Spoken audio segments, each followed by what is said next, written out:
When you think about Winnipeg mayors, most people picture steady politicians, the kind of leaders who show up at ribbon cuttings, smile for the cameras, and mostly try to avoid making too many waves.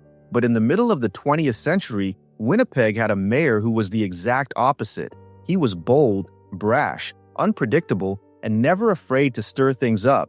His name was Stephen Juba, and while many people saw him as a champion of the people, others believed he bent the rules, cut backroom deals, and used his position to blur the line between public service and personal power.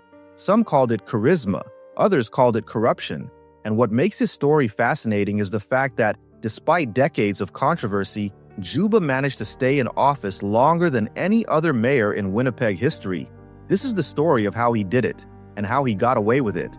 Stephen Juba's rise to power is the kind of story that could only happen in a city like Winnipeg. Born in 1914 to Ukrainian immigrant parents, Juba grew up poor, working odd jobs and hustling his way through the Depression. He didn't come from money, and he didn't have the polished background that most politicians of the time carried like a badge of honor. Instead, he leaned into being an outsider. He called himself a man of the people, and he had no problem telling voters exactly what he thought about the city's establishment. That rough-around-the-edges charm helped him win his first election to city council in 1953, and just 4 years later, he shocked Winnipeg's political class by becoming mayor. Right from the start, Juba set himself apart. He wasn't afraid of the media. In fact, he thrived on it. He knew how to make headlines, how to grab attention, and how to spin any situation into proof that he was fighting for ordinary citizens. He'd show up at fires, crime scenes, and public protests, putting himself at the center of stories whether people wanted him there or not.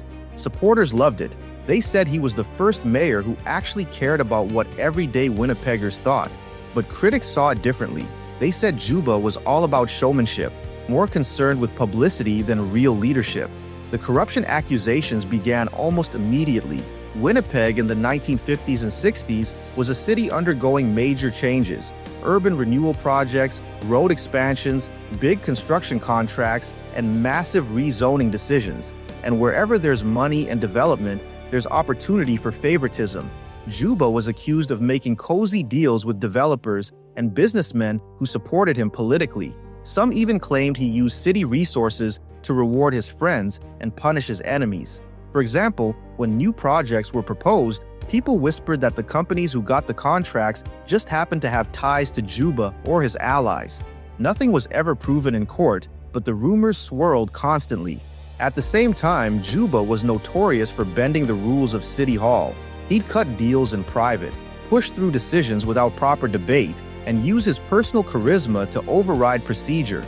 City councilors who opposed him often found themselves sidelined or ignored, while those who went along with him benefited from his favor. Critics called it undemocratic, even dangerous, but Juba brushed it all off, claiming he was just cutting through red tape to get things done for the people. And here's the thing, many ordinary Winnipeggers believed him. One of the reasons Juba survived scandal after scandal was that he delivered results. During his 2 decades in power, Winnipeg saw major changes. He pushed for modern infrastructure, championed projects that gave the city a more international image, and was instrumental in bringing the Jets hockey franchise to Winnipeg in the 1970s. To his supporters, these were the achievements that mattered. They didn't care if he broke a few rules along the way, because they felt like he was finally putting Winnipeg on the map. But the darker side of his legacy can't be ignored. Behind the scenes, Juba's political style left a trail of bitterness. City staff complained about intimidation and pressure. Business leaders who didn't play ball with him often felt shut out, and journalists who tried to dig into his deals found themselves stonewalled or smeared. Juba controlled the narrative so tightly that it was almost impossible to pin anything on him directly. That ability to dodge accountability was one of his greatest political weapons. Another factor that helped Juba get away with so much was timing. Winnipeg during the mid-20th century wasn't the same as Winnipeg today. There wasn't the same level of transparency, no internet to fact-check rumors, and far fewer watchdog organizations keeping tabs on City Hall. Local newspapers covered the controversies, but they also relied heavily on Juba for stories, and he knew how to feed them just enough quotes and drama to stay in the spotlight without being taken down. In an era before every deal could be dissected online, a politician with charm and confidence could skate past scandals that might destroy someone today. Of course, Juba also knew how to play the long game. He positioned himself as the protector of Winnipeg's working class, and he cultivated loyalty among immigrant communities who felt ignored by the city's traditional elite.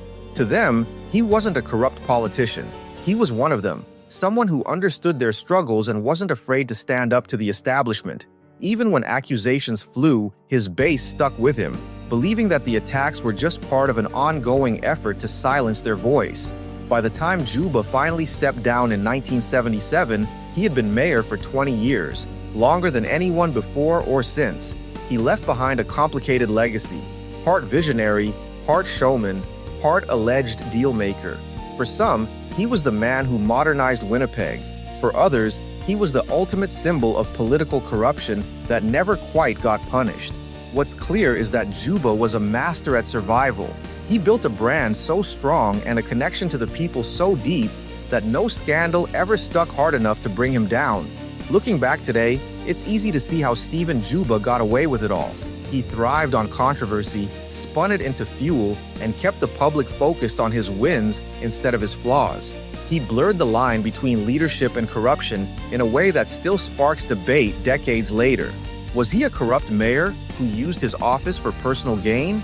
Or was he just a tough, savvy politician who did whatever it took to push Winnipeg forward?